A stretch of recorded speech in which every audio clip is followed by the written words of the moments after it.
안녕하세요. 제가 아주 재미있고 기가 막힌 이야기를 들려드리고 싶어서 이렇게 청취자 여러분들을 찾아오게 되었습니다. 제가 어떤 이야기를 하실지 엄청나게 궁금하시죠? 간단하게 제 소개부터 드리자면 저는 30대 중반의 여자입니다. 저에게는 아주 귀한 귀인이라는 친구가 있는데요. 이 귀인이라는 친구와 있었던 제 인생에 잊지 못할 순간들을 이야기하려고 사연을 올립니다. 세상에 이런 친구가 제 옆에 존재한다는 것 자체가 너무나도 고맙고 행복합니다. 귀인이 덕분에 제가 아주 버러지 같은 놈과 이별할 수 있게 되었거든요. 그러면 지금부터 여러분들이 아주 궁금해하실 그 이야기들을 모두 풀어보겠습니다. 제가 귀인이를 알게 된 건 중학교 시절이었습니다. 30 중반이 된 지금은 귀인이 말고도 같이 노는 친구 2명이 더 있는데요. 이렇게 넷이 한 모임을 하고 있습니다. 기쁠 때나 슬플 때나 검은 머리 파풀이 될 때까지 우정을 함께 하자고 약속한 사이입니다. 하지만 이 모임은 귀인이 덕분에 만들어졌다고 해도 과언이 아니랍니다. 제가 중학교 3학년 시절로 돌아가 제 인생에 잊지 못할 슬픈 이야기부터 시작을 해보도록 하겠습니다. 중학교 3학년 새 학기를 시작했을 때 귀인이와 짝꿍이 되었습니다. 중학교 1학년 시절부터 귀인이에게는 좋지 않은 소문이 들러붙어 있었습니다.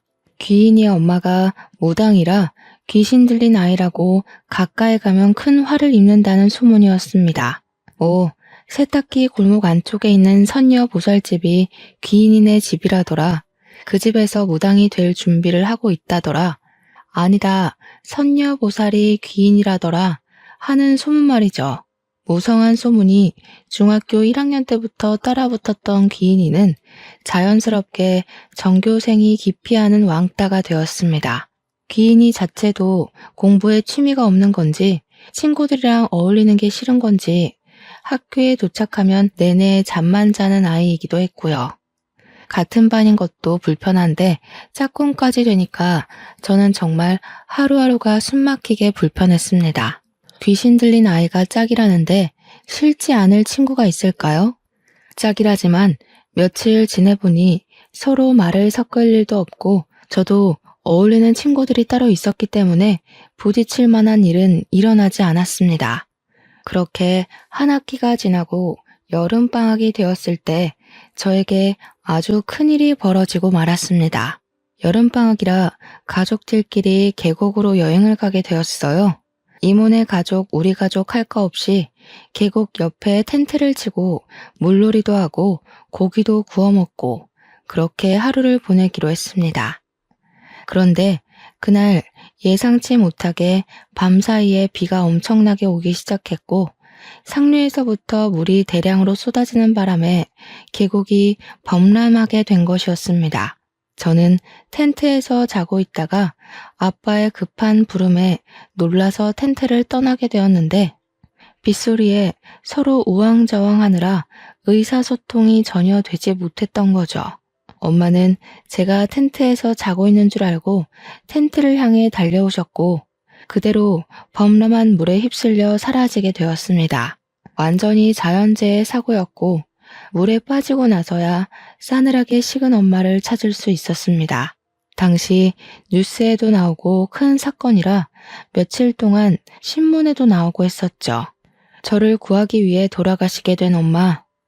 제 죄책감은 말로 할 수 없을 정도였습니다.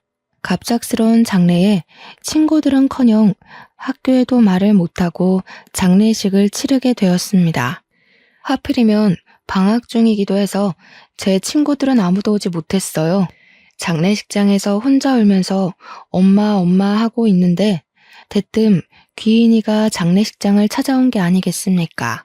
울고 있는 저를 향해 이온 음료 하나를 내밀더니 추표태하면서 너네 엄마가 너 무사해서 다행이래 이런 말을 하는 겁니다. 순간 소름이 오소소 돋더라고요. 저희 엄마가 돌아가신 걸 친구들도 선생님도 아무도 모르고 있었으니까요. 아무리 뉴스에서 연일 보도가 된다고 해도 누가 죽었는지 어디서 장례식을 치르는지는 나오지 않으니까요. 제가 너무 놀라서 눈물이 뚝 멈추더라고요. 그래서 귀인이를 붙잡고 물어보았습니다. 여기는 어떻게 알고 온 거냐고 물었더니 저한테 너도 나 소름 돋는다고 피할 거 아니니? 하고 되묻더라고요. 피하지 않을 테니까 사실대로 이야기해달라고 했더니 귀인이가 한숨을 푹 쉬면서 이야기를 해주었어요. 꿈에 모르는 아줌마가 나타나서 제 이름을 계속 부르더래요. 듣다 보니 짝꿍 이름인 걸 알아서 제 짝꿍 말하는 거냐고 물어보니까 그 아줌마가 맞는다고 고개를 끄덕이더래요. 그랬더니 말 좀 전해달라고 하면서 자기는 괜찮다고 우리 딸 무사해서 다행이라고 전해달라고 하고는 사라졌다는 겁니다. 다음날 눈 뜨자마자 인근 장례식장에 전화를 돌려서 제 이름을 대니까 딱 이곳에서 알려주더라는 겁니다. 지금 장례를 치르고 있는 중이라고 호시를 말해주더래요. 말을 전해달라고 꿈에 찾아왔는데 그냥 무시하는 건 예의가 아닌 것 같아서 찾아온 거라고 하더라고요. 저는 우리 엄마가 왜 내 꿈에는 나타나지도 않고 네 꿈에 나와서 그랬을까 하면서 막 울었어요. 그랬더니 귀인이가 우는 저를 상당히 곤란해하면서도 어설프게 저를 끌어안고는 토닥토닥 해주더라고요. 그러면서 하는 말이 원래 걱정 많은 귀신은 한이 남는 법인데 자기가 대신 말을 전해줬으니까 좋은 데 가셨을 거라고 하더라고요. 너무 울지 말고 힘내라고 이야기를 하는데 그 어떤 위로보다 저에게 힘이 되는 말이었습니다. 그렇게 단 한 번의 만남으로 귀인이에게 저는 마음을 온통 빼앗겨 버렸어요. 방학이 끝나고 학교에 가게 돼서부터는 혼자 밥 먹고 잠만 자는 귀인이를 깨워서 엄청나게 챙겨주었습니다. 저랑 친했던 애들은 귀인이랑 어울리는 저를 보고 왜 귀인이랑 노냐고 저를 문책하기도 했지만 저는 아무것도 상관하지 않았습니다. 제가 귀인이 뒤를 졸졸 쫓아다니니 자연스럽게 단짝이 되었고 저랑 친했던 친구들이랑은 멀어지게 되더라고요. 뭐 중학생이니까 그럴 수 있지만 귀인이의 속도 모르고 배척부터 하는 친구들에게 실망을 하기도 했습니다. 다행인 건 귀인이랑 제가 같은 고등학교에 진학을 하게 되었다는 것이었어요. 고등학교에 가서는 2명의 친구들이 더 늘게 되었어요. 지금까지도 모임을 하고 있는 친구들입니다. 물론 사람을 대하는데 서툰 귀인이를 대신하여 제 친화력이 한몫한 거긴 하지만 다들 귀인이의 내면을 바라봐 준 듯 했습니다. 그 뒤로 우리 넷은 진짜 단짝이 되었어요. 공부도 같이 하고 노래방도 같이 가고 야자도 같이 땡땡이 치고 떡볶이를 먹으러 가기도 했고요. 나름 편했던 건 귀인이가 무당집 딸이라는 소문이 고등학교에도 자자했기 때문에 일진 친구들도 귀인이가 무서워서 저희는 건드리지 않았습니다. 당시에 저희 학교 일진 애들이 돈도 뺏고 학교 폭력도 일삼는 아주 못된 애들이었거든요. 우리 넷은 학교 생활하면서 단 한 번도 그런 일에 휘말리지 않고 잘 지낼 수 있었죠. 성적도 고만고만했던 저희는 대학교도 다 서울에 있는 4년제 학교에 다니게 되어서 한 달에 한두 번 이상 꼭 만나서 밥을 먹었습니다. 우리 우정 영원하자는 친목 관계는 성인이 되어서도 쭉 유지가 되었죠. 귀인이는 사람이 많은 곳은 불편하고 피곤하다면서 대학교를 진학하지 않았습니다. 실제로 귀인이네 집이 무당집이긴 했어요. 엄마나 귀인이가 선녀보살은 아니었고 귀인이의 이모가 선녀보살이었습니다. 저에게 은근슬쩍 대학교에 가면 성적 비관으로 죽은 귀신들이 많다면서 골치가 아프다고 하는데 그런 말 할 때는 친구지만 소름 돋더라고요. 제가 특히나 귀신을 좀 무서워하는 성격이었거든요. 물론 우리 넷이 친한 것과는 별개로 친구들의 부모님은 귀인이를 별로 좋아하지 않았습니다. 저야 뭐 우리 엄마 장례식장에 귀인이가 찾아왔을 때 아버지도 같이 있었고 우리 엄마가 전해달랬던 말을 듣고 아버지도 오열을 하셨었기 때문에 아버지는 귀인이를 정말 귀한 대접 받아야 하는 사람이라며 참 좋아하시긴 했지만 다른 친구들네 부모님은 아니었어요. 무당집 애라고 온 동네에 소문이 자자한 친구인데 고등학교 때 친했으면 그걸로 끝이지 뭘 대학까지 가서 만나나 이런 소리를 하셨죠. 친구였던 민지와 은영이는 그런 부모님이 고리타분하다고 했지만 귀인이를 별 대수롭지 않게 그러실 수 있지 하고 넘어가더라고요. 두 번째 사연은 민지가 대학교 MT를 가기로 한 날 벌어졌습니다. 민지가 대학교에서 MT를 가기로 한 날 아침 일찍 준비를 하고 있는데 대뜸 귀인이가 찾아왔더래요. 집에 들어서자마자 민지한테 너 MT 가지 마 하더래요.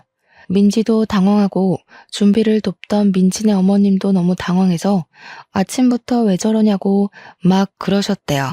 민지는 지금 나가야 아슬아슬하게 도착할 거라며 귀인이 보고 빨리 집에 가라고 이야기를 했는데 민지네 어머님은 순간 찝찝하셨대요.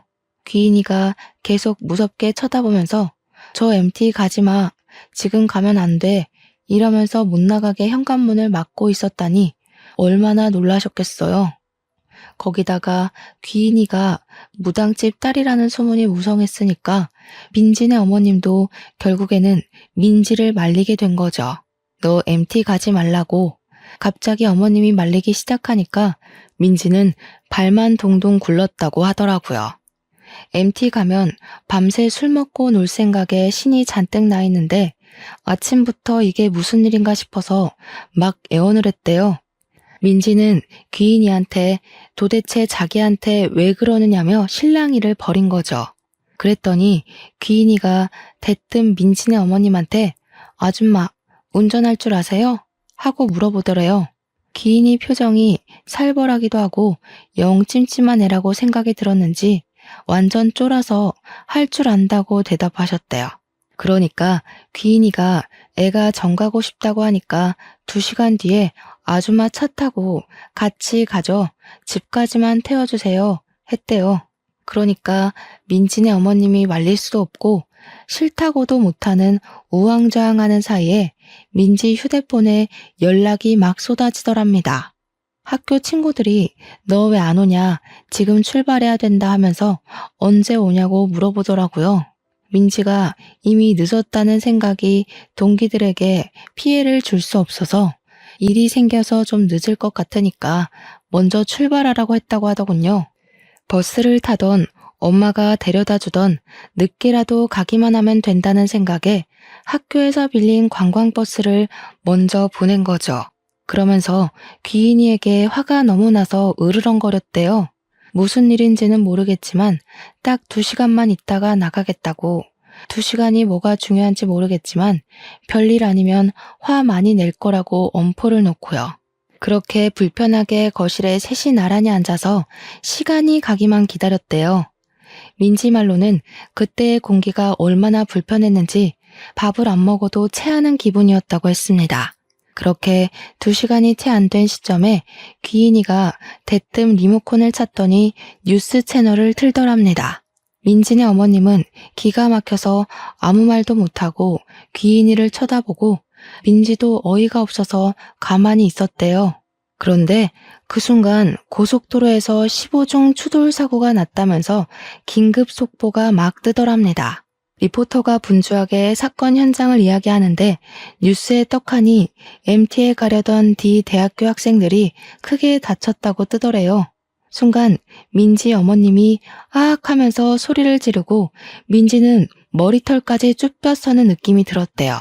놀래서 MT에 간 친구들에게 민지가 전화를 걸었는데 그 누구도 받지를 않고 조교한테 전화하니까 조교가 민지야 너 무사하니? 이러더래요.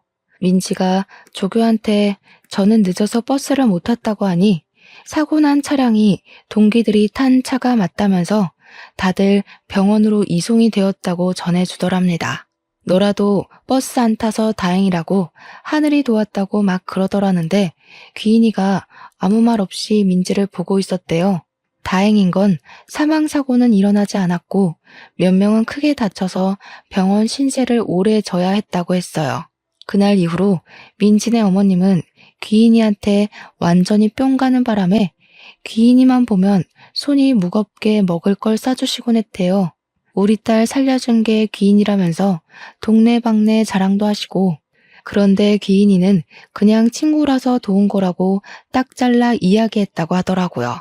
민지는 귀인이 덕에 살긴 했는데 다시 생각해도 너무 놀랍다면서 귀인이한테 어떻게 알았냐고 막 물어보더라고요. 우리가 오죽하면 귀인이 보고 차라리 무당집을 차리는 게 어떻겠냐, 진짜 돈 엄청나게 벌 것 같다고 했죠. 그랬더니 귀인이가 그게 얼마나 고된 삶인지 잘 알아서 죽어도 싫다고 딱 잘라 거절하더라고요.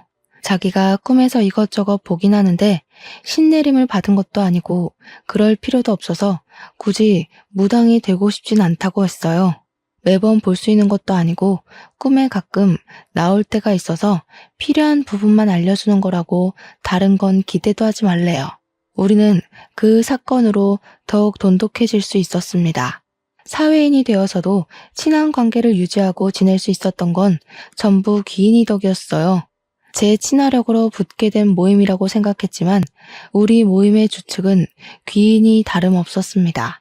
저와 은영이, 민지가 전부 취직을 하는 동안 귀인이는 백수 생활을 유지했어요. 그 이유는 대학을 진학하지 않은 이유와 비슷했는데 너무 많은 사람들을 알게 되면 꿈을 꾸는 게 피곤하다는 이유였습니다. 뭐 그것뿐만 아니라 학창시절에 저희를 알기 전까지 꾸준히 소문으로 인한 왕따를 당했으니 사람이 싫을 법도 하겠죠. 그렇게 우리의 나이가 30이 넘어가고 민지와 은영이는 결혼을 하게 되었습니다. 웃긴 건 민지네 어머님이 민지가 예비 신랑을 소개해주는 자리에 귀인이를 불렀다는 겁니다. 귀인이 입에서 너무 잘 어울리는 한 쌍이네요 라는 말이 나올 때까지 귀인이만 쳐다봤다고 하시던데 제가 그 말을 듣고 얼마나 웃었는지 몰라요. 귀인이 말이 진짜였는지 민지는 결혼을 한 이후에 일이 술술 잘 풀리기 시작했고 민지네 어머님은 귀인이를 정말 떠받들여 주었답니다. 정작 귀인이는 비혼주의자라면서 결혼을 절대 하지 않을 거라고 이야기했고 저는 남자친구조차 없었습니다. 친구들이 결혼할 때 부케도 제가 받았는데 남자친구조차 없으니까 슬슬 걱정이 되더라고요. 그래서 귀인이를 붙잡고 내가 뭐가 문제냐, 나는 왜 남자친구가 없냐 물어봤더니 귀인이가 귀를 후벼 파는 겁니다. 그러면서 다 때가 되면 나타나는 거니까 잠자코 기다리라고 하는데 너무나도 불안한 거예요. 은근슬쩍 내 나이 80 먹어야 남자가 나타나는 거 아니야? 하는데 귀인이가 그냥 웃더라고요. 헐, 진짜 소름 돋았잖아요. 나이 80까지 독수 공방해야 된다는 소리로 들려서 소개팅을 해야겠다고 결심했죠. 제가 회사 생활하면서 가장 힘들었던 게 뭔지 아세요? 업무도 상사의 잔소리도 출퇴근길도 아닌 바로 동기였습니다. 저와 같은 시기에 입사한 입사 동기였는데 나이는 저보다 2살 많은 언니였어요. 같이 입사한 반면 저는 프로젝트를 2개나 성공적으로 마무리한 덕분에 진급이 언니보다 빨랐거든요. 회사 언니는 그런 저를 무척이나 시기 질투했었습니다. 제가 성격이 모난 데 없이 활발하고 서글서글한 성격인데 회사 언니는 별명이 툴툴이었어요. 뭐만 하면 툴툴거리고 동기들을 까내리고 상사에게도 눈을 치켜뜨고 사회생활 할 줄 모르는 전형적인 부류였습니다. 그러니 윗선에서도 예쁘게 보질 않고 자꾸만 승진을 누락시키게 되는 거였죠.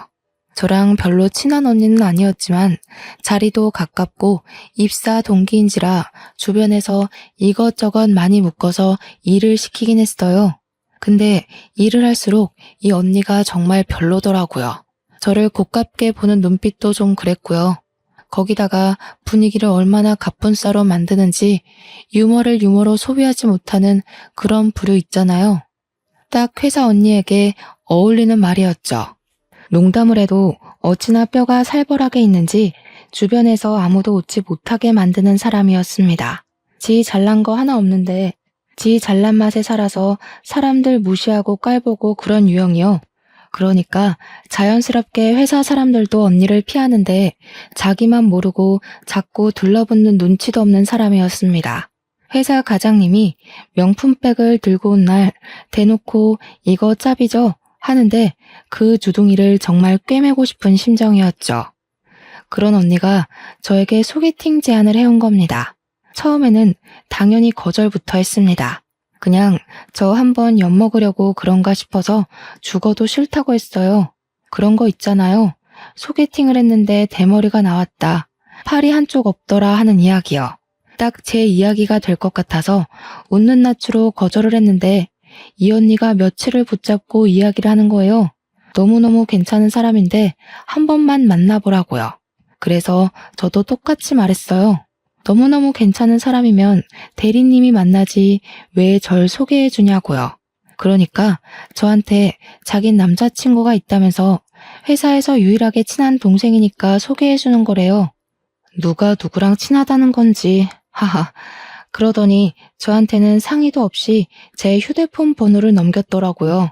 이미 휴대폰 번호까지 넘어간 거 한번 딱 만나고 거절해야겠다 싶어서 알겠다고 했습니다. 어차피 만남을 이어가는 건 서로의 몫이지 언니가 참견할 만한 건 아니니까요. 약속을 잡고 만났는데 아니 정말 예상 밖으로 너무 멀끔하고 괜찮은 사람이 앉아있는 게 아니겠어요? 무슨 생긴 게 한쪽 쌍꺼풀만 있고 가마도 쌍가마라서 미신을 믿는 저에게는 좀 걸리는 부분이긴 했지만 너무너무 괜찮은 사람이었습니다. 배려심도 좋고 말도 유머 있게 하는데 생긴 것까지 진하게 생겨서 호감형 얼굴이고 키까지 컸어요. 더군다나 대기업에 다닌다고 하니까 두 번 볼 것도 없는 최고의 신랑감으로 느껴진 거죠. 그때는 살짝 의문이 들긴 했습니다. 회사 언니는 왜 이런 로또를 저에게 소개해 준 걸까 하는 의심이죠. 하지만 그것도 잠깐. 결국 동기 언니에게 고맙다고 인사를 할 정도로 괜찮은 사람이라는 걸 알고 나서부터는 저는 그 남자에게 푹 빠지게 되었습니다. 한 번 만남이 두 번이 되고 두 번이 다섯 번이 되고 그렇게 시간이 갈수록 이 남자는 저와 천생연분이라는 생각이 들었습니다. 그래서 셀 수 없이 만남을 지속했을 무렵 저는 그 남자와 연애를 하기 시작했어요. 데이트를 할 때마다 조수석 차 문을 열어주고 안전벨트를 매주는 그런 세심한 남자였죠. 제가 지나가는 말로 와 귤이 나올 때가 됐네. 벌써 귤 먹고 싶다 하니까 집으로 귤을 박스로 배송해주는 그런 남자였어요. 보석이나 가방같이 큰 걸 챙겨주진 않아도 일상에서 소소하게 제가 한 말을 기억했다가 하나하나 챙겨주는 남자요. 가랑비에 젖는다는 말처럼 저는 그에게 푹 빠져버렸고 이 남자 없는 일상은 생각할 수조차 없게 되었습니다. TV를 보다가도 와 저기 가보고 싶다 하는 곳은 기억해뒀다가 저를 꼭 데리고 가주는데 어찌 싫어할 수가 있을까요? 거기다가 취미생활도 완전 잘 맞는 거예요.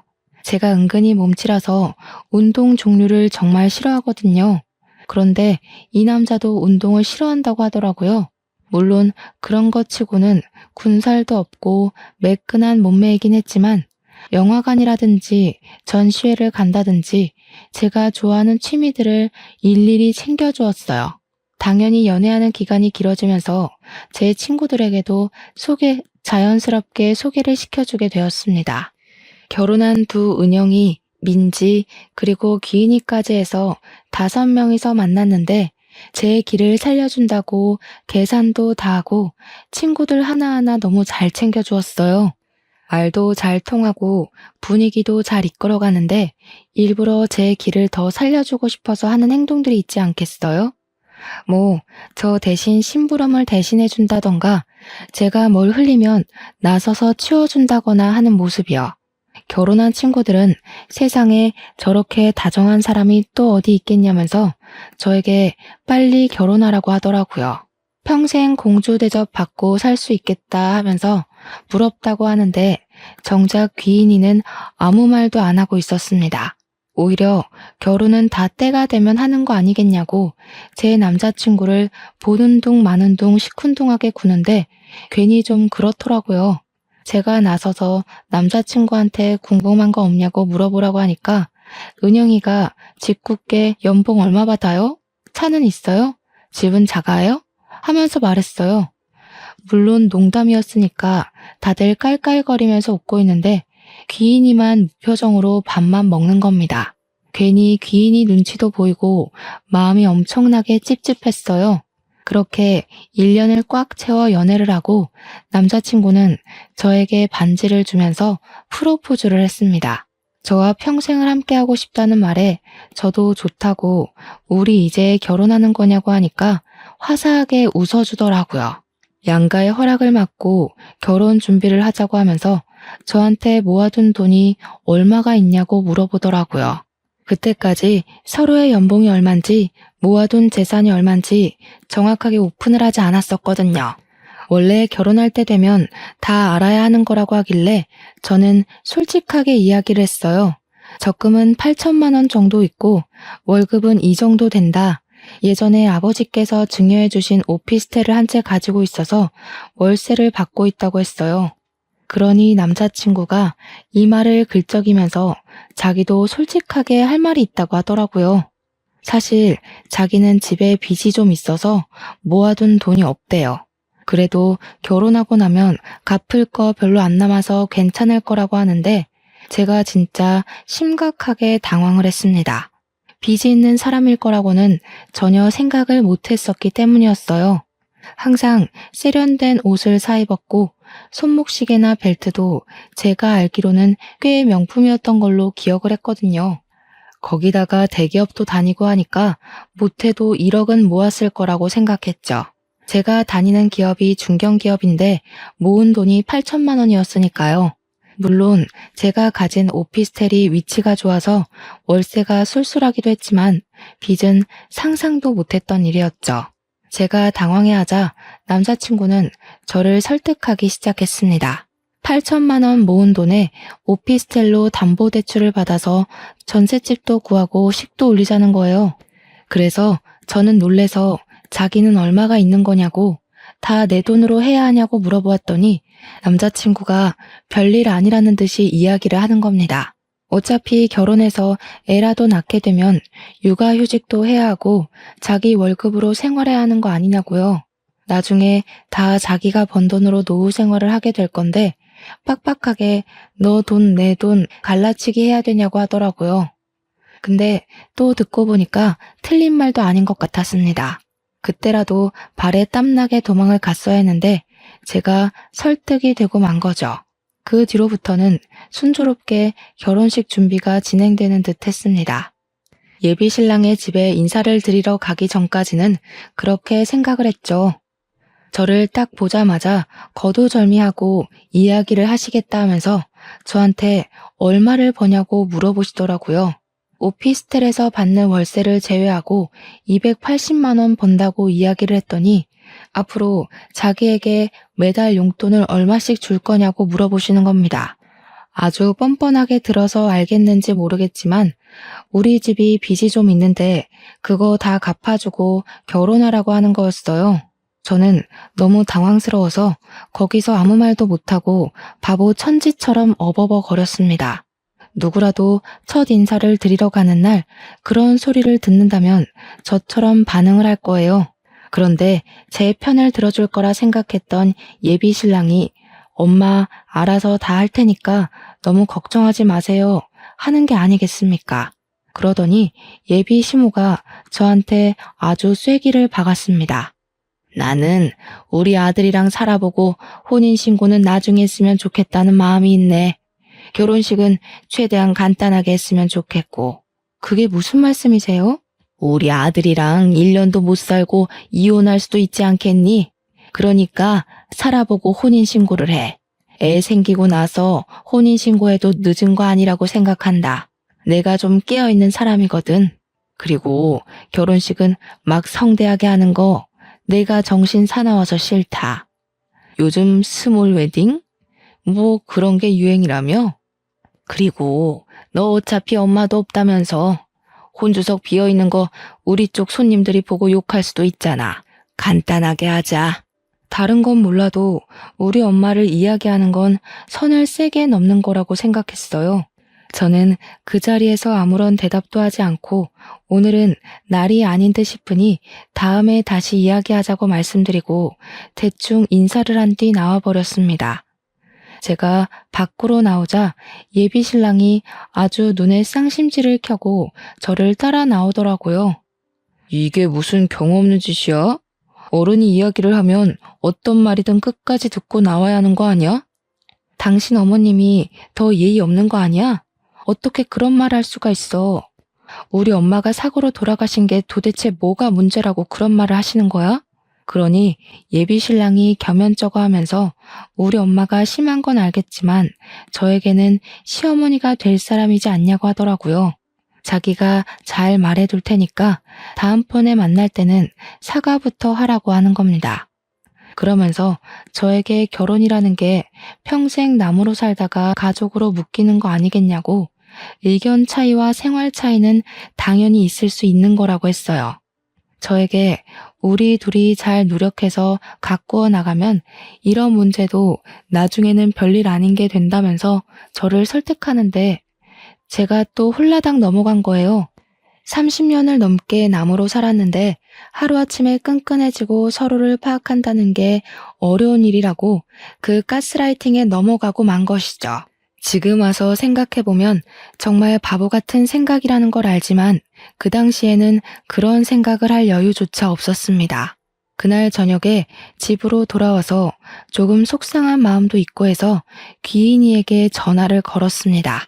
오늘 인사를 드리러 갔는데 이런 일이 있었다 하면서 이야기를 하면서 결론은 예비 신랑이 잘 다독여줘서 마음을 풀었다고 넋두리를 했어요. 그랬더니 가만히 제 이야기를 듣고 있던 귀인이가 대뜸 저에게 그 결혼할 거냐고 물어보는 게 아니겠습니까? 그동안 제가 연애를 할 때도 프로포즈를 받았다고 할 때도 예비 신랑에 대한 이야기를 한 번도 한 적 없었던 귀인이가 물어보니까 뭔가 이상했어요. 하지만 저는 이미 일이 어느 정도 진행이 되기도 했고 귀인이에게 솔직하게 이야기를 했습니다. 이미 인사도 드렸고 다음 주에는 우리 집 와서 아버지랑 같이 식사를 하기로 했다고요. 그러면 결혼까지 하게 되지 않겠냐고 했죠. 귀인이가 몇 초 동안 아무 말 없이 제 이야기를 곰곰이 생각하는 듯 하더니 대뜸 알겠어 하고 전화를 딱 끊어버리는 겁니다. 저는 정말 그게 더 찜찜하고 이상한 거예요. 왜 아무 소리도 안 하나 싶고요. 예비 신랑과 평소에 다름없는 일주일을 보냈고 드디어 저희 아버지와 함께 식사를 하는 날이 찾아왔습니다. 아버지께 남자를 처음 소개해드리는 자리이다 보니 평소와 달리 너무나도 긴장이 되더라고요. 혹시라도 아버지께서 싫어하시면 어쩌지 하는 마음이 들면서도 제가 선택한 사람이니 좋아해 주실 거라고 굳게 믿었습니다. 약속 장소 앞에서 예비 신랑과 만나 같이 손을 잡고 식당에 들어가서 안내받은 룸으로 들어갔는데 귀인이가 저희 아버지 옆에 딱 붙어 앉아 있는 게 아니겠습니까? 저는 너무 놀라서 뭐야? 하고 물어보았습니다. 너 여기에 왜 있어? 하니까 귀인이가 아무렇지 않게 아버지가 같이 밥 먹자고 부르셔서 왔어. 이러더라고요. 예비 신랑의 얼굴은 좋지 않아 보였지만 아버지께서 귀인이를 보면서 끄덕이시더라고요. 내가 같이 밥 먹자고 불렀다. 우리 가족이나 다름없는 귀한 친구이니만큼 같이 보는 게 좋을 것 같아서 그랬어. 하시는데 예비 신랑도 더 말을 못했죠. 경우 없다고 생각하면서도 예비 장인어른의 말에 토를 달아 굳이 점수를 깎이고 싶지 않았던 거였을 거예요. 식사가 나오고 본격적으로 밥을 먹으면서 이야기를 하려고 했는데 아버지께서 일단 밥부터 먹고 이야기를 하자고 하셨습니다. 우리 딸 일하느라 고생했는데 든든히 밥은 먹어야 하지 않겠냐고 하시는데 예비 신랑도 끄덕이면서 맞장구를 치더라고요. 제가 밥을 먹는 동안 예비 신랑이 제 밥그릇 위에 생선살을 발라 놓아주고 갈비를 놓아주고 하는데 우리 아버지는 묵묵히 밥만 드시더군요. 평소 같으면 우리 딸한테 잘하는 남자라고 칭찬을 해주실 법도 한데 너무 싸늘하게 식사만 하시니까 기분이 별로였어요. 집에 가서 아버지께 투정이라도 부려야겠다 싶어서 일단 식사에 집중을 하고 어느 정도 다들 배가 부르자 전통차를 내어주시더라고요. 그래서 차를 마시면서 본격적인 결혼 이야기를 꺼내려고 물꼬를 틀었습니다. 그러자 귀인이가 대뜸 예비 신랑을 보면서 의미심장한 얼굴로 이야기를 하더라고요. 7년 전에 큰일을 한번 겪으셨네요. 무슨 일이 있었는지 그쪽 입으로 듣고 싶은데. 저는 무슨 말인가 싶어서 귀인이를 쳐다보다가 예비 신랑의 얼굴을 바라보았어요. 그러자 예비 신랑의 얼굴이 진짜 볼품없이 썩어 들어가는 겁니다. 저는 이게 다 무슨 소리인가 싶어서 예비 신랑을 향해 물어보았습니다. 7년 전? 왜? 오빠 무슨 일 있었어? 그러니까 예비 신랑이 아무 일도 없었다고 저를 향해 표정을 갈무리하고 이야기를 하는 겁니다. 그러자 귀인이가 정말 가증스러운 연기를 하면서 예비 신랑의 목을 점점 죄어왔어요. 아무 일도 없었다고요? 이상하다. 내 눈에는 빨간 줄이 보이는데. 빨간 줄은 또 뭐지? 제 머릿속에는 정말 물음표만 잔뜩 있었습니다. 귀인이가 하는 소리가 무슨 소린지도 모르겠고 영문도 모를 소리에 씩씩거리면서 점점 흥분해가는 예비 신랑도 이해가 가지 않았고요. 제가 빨간 줄이 뭐냐고 둘이 왜 아무도 모를 소리를 하냐고 물어보는데 저희 아버지만 태연하게 찬물을 들이키시더라고요. 하지만 미간이 잔뜩 찌푸려져 있는 걸 봐서는 아버지도 대충 무슨 내용인지 아는 것 같았습니다. 저만 아무것도 모르고 있는 상황이라 점점 기분이 나빠지기 시작했어요. 귀인이가 계속해서 7년 전 이야기를 꺼내자 예비 신랑이 벌떡 일어나서 저를 향해 소리를 쳤습니다. 뭐 이런 게 다 있어? 너 뭐야? 너 지금 다 알고 이러는 거야? 너 내 뒷조사를 했어? 이게 얌전한 줄 알았는데 아주 엉큼한 계집애였네. 다 알면서 지금까지 모른 척하면서 속이고 나를 가지고 장난을 쳐. 너 정체가 뭐냐고. 저는 저렇게 소리를 지르는 예비 신랑도 처음 봤고 아무것도 모르는 저한테 화를 내니까 어이가 없었습니다. 이게 다 무슨 개소린가 싶어서 말을 해달라는 표정으로 귀인이를 쳐다보니까 정말 평소에 볼 수 없는 눈빛을 하고 귀인이가 호통을 쳤습니다. 이모가 선녀보살이라더니 귀인이가 꼭 선녀보살이 된 것 같은 모습이었어요. 어디 앞길 창창한 애들을 꼬셔다가 죄다 폐인을 만들어 놔? 네가 그러고도 사람이야? 네 뒤에 들러붙은 원통한 귀가 한두 개인 줄 알아? 그러자 예비 신랑이 시퍼렇게 질린 얼굴을 하더니 욕설을 내뱉고 황급히 자리를 박차고 나가는 게 아니겠습니까? 귀인이 말로 짐작해보건대 예비 신랑이 과거 단단히 사고를 쳤다는 걸 알 수 있었죠. 뒤따라서 나가려고 일어났는데 아버지께서 묵직한 소리로 앉으라고 하시더라고요. 그러더니 저에게 웬 서류 봉투 하나를 툭 던지시는 겁니다. 이게 뭔데 하면서 봉투를 열어보니 인적 사항 같은 거랑 막 글자가 엄청 많이 있더라고요. 하나하나 정독을 하고 저는 정말 까무러치는 줄 알았습니다. 알고 보니 예비 신랑이 전과 18범 사기꾼이었던 겁니다. 사기도 진짜 다양하게 쳤는데 대부분이 여자의 등골을 빼먹은 혼인 빙자 사기였고 중간에 도박건도 몇 건 껴있더라고요. 이게 다 뭐냐고 하니까 아버지께서 그제야 안도의 한숨을 뱉으시면서 귀인이 아니었으면 큰일 날 뻔했다고 하시는 겁니다. 귀인이는 자기가 일주일 사이에 대충 알아본 것만 그 정도라면서 파면 더 나올지 어떻게 아냐고 하더라고요. 그러면서 꿈에 저희 엄마가 10몇 년 만에 나와서 알려주셨다고 했어요. 제 결혼을 꼭 말려달라고요. 제 손이 벌벌 떨리기 시작하더라고요. 뒷장에 빨간 줄에 관한 이야기가 적혀 있었거든요. 7년 전에 상해치사 사건을 하나 일으켰다는 거였는데 그게 글쎄 전부인이라고 나오는 게 아니겠습니까? 흥신소를 이용한 건지 결혼식 사진이 떡하니 붙어 있더라고요. 돌싱이었던 것도 어이가 없는데 전부인 상해치사 사건이라니. 알고 보니 전부인과 싸우다가 밀쳤는데 장식장이 넘어지면서 머리를 크게 다쳤다는 거였어요. 혼수 상태로 2년 동안 있다가 호흡 정지가 와서 죽었다고. 그래서 상해치사로 교도소에 3년을 수감되어 있었대요. 깜빵에서 출소하자마자 거의 저를 만난 거나 다름없었던 거죠. 결혼식 사진조차 현실감이 없어서 빤히 바라보고 있는데 더욱 소름이 돋았던 건 그 사진에 회사 언니가 떡하니 찍혀 있었던 겁니다. 친인척들끼리 찍은 사진인 것 마냥 한복을 입은 사람들이 꽤 있었는데 그 사이에 떡하니 있더라고요. 제가 너무 충격을 받아 하니까 아버지도 귀인이도 아무 말 없이 저만 빤히 쳐다보고 있었습니다. 어쩐지 결혼 준비를 시작하면서 영 이상하더라고. 갑자기 빚이 있네 하면서 내 돈 가지고 하자고 할 때부터 알아봤어야 했는데 그게 다 사기치려고 했다는 거지? 그런 것 같더라.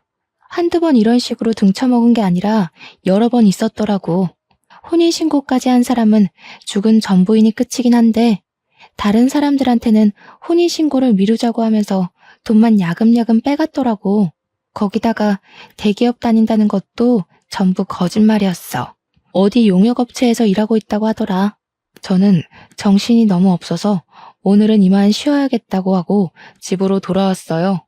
회사에는 급하게 병가를 내고 어떻게 이별을 말해야 안전하게 헤어질 수 있을까 고민을 하고 있었습니다.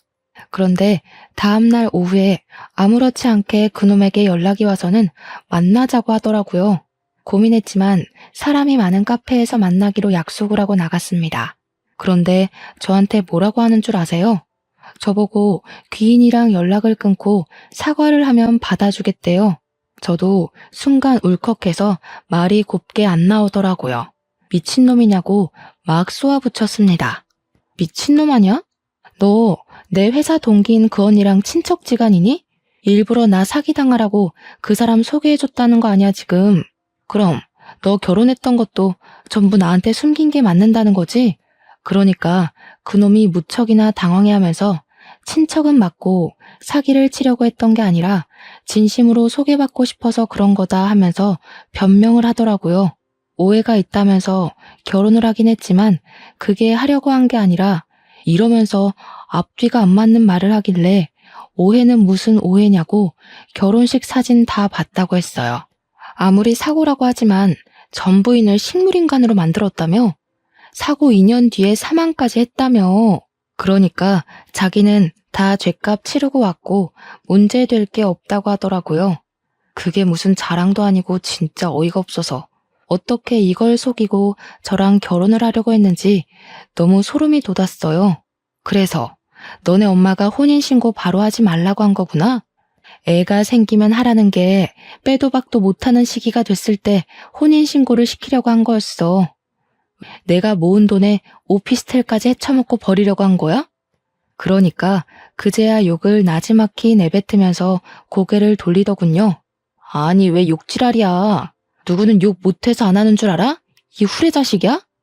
야, 보는 눈이 많아서 내가 여기까지만 하는 줄 알아. 너 진짜 운 좋은 줄 알아. 내가 봐주는 거야. 알겠어? 무섭게 내뱉고는 카페를 나가버리더라고요. 저는 놀라기도 했고 소름이 돋기도 했고 바로 그놈의 연락처를 차단시켜버렸습니다. 다행히도 식장이며 뭐며 예약한 게 하나도 없어서 처리할 것도 위약금 물어야 할 것도 없었다는 거죠. 그날 저녁에 제가 차단을 한 걸 알았는지 다른 번호로 그동안 저한테 쓴 돈이 얼마라면서 돈을 보내라고 연락이 왔더라고요. 그래서 깔끔하게 무시해주고는 다른 번호도 차단해버렸습니다. 다음날 회사에 출근을 하니 동기 언니가 저를 쓱 쳐다보는데 안절부절 난리가 났더라고요. 아마 그 사기꾼에게 모든 이야기를 전해드린 게 아닌가 싶었습니다. 저는 일부러 탕비실에서 잠깐 이야기 좀 하자고 언니를 불렀고 사람들이 꽤 있는 탕비실에서 큰 소리로 이야기를 했습니다. 물론 말만 한 건 아니고요. 들어오자마자 손에 쥐고 있던 커피를 그 언니에게 확 부어버리고 소리를 쳤죠. 주위에 있던 회사 사람들이 전부 구경하듯이 몰려들었고 언니는 아무 말도 못하고 부들부들 떨고 있었어요. 언니, 아무리 제가 밉고 싫어도 그렇지 어떻게 사기꾼을 저한테 소개해 줄 수가 있어요? 동기라고 챙겨주는 건 줄 알았더니 언니네 집안에 정가 18범 사기꾼을 저한테 붙여요? 거기다가 전 부인을 상해치사로 골로 보내서 교도소까지 갔다 온 살인범을요? 그러니까 주위에서 어머, 그게 무슨 소리야? 와, 대리님 무서운 사람이네. 그렇게 안 봤는데 하면서 난리가 난 겁니다. 언니는 울고불고 자기가 잘못했다고 비는데 이게 잘못했다고 말로 해서 될 일이겠어요? 저는 당연히 상사에게 보고를 했습니다. 주변 사람들 모두가 언니에게 손가락질을 하고 소문도 회사에 번지고 번졌으니 회사에서도 골칫덩어리가 된 거죠. 그동안 별로 좋지 않았던 회사 내 태도를 문제 삼아 결국 언니는 퇴사 처리가 되고 말았습니다. 물론 일주일을 못 버티고 사표를 냈을지도 모르겠네요. 그 뒤로 저는 여전히 귀인이를 은인으로 모시면서 잘 지내고 있습니다.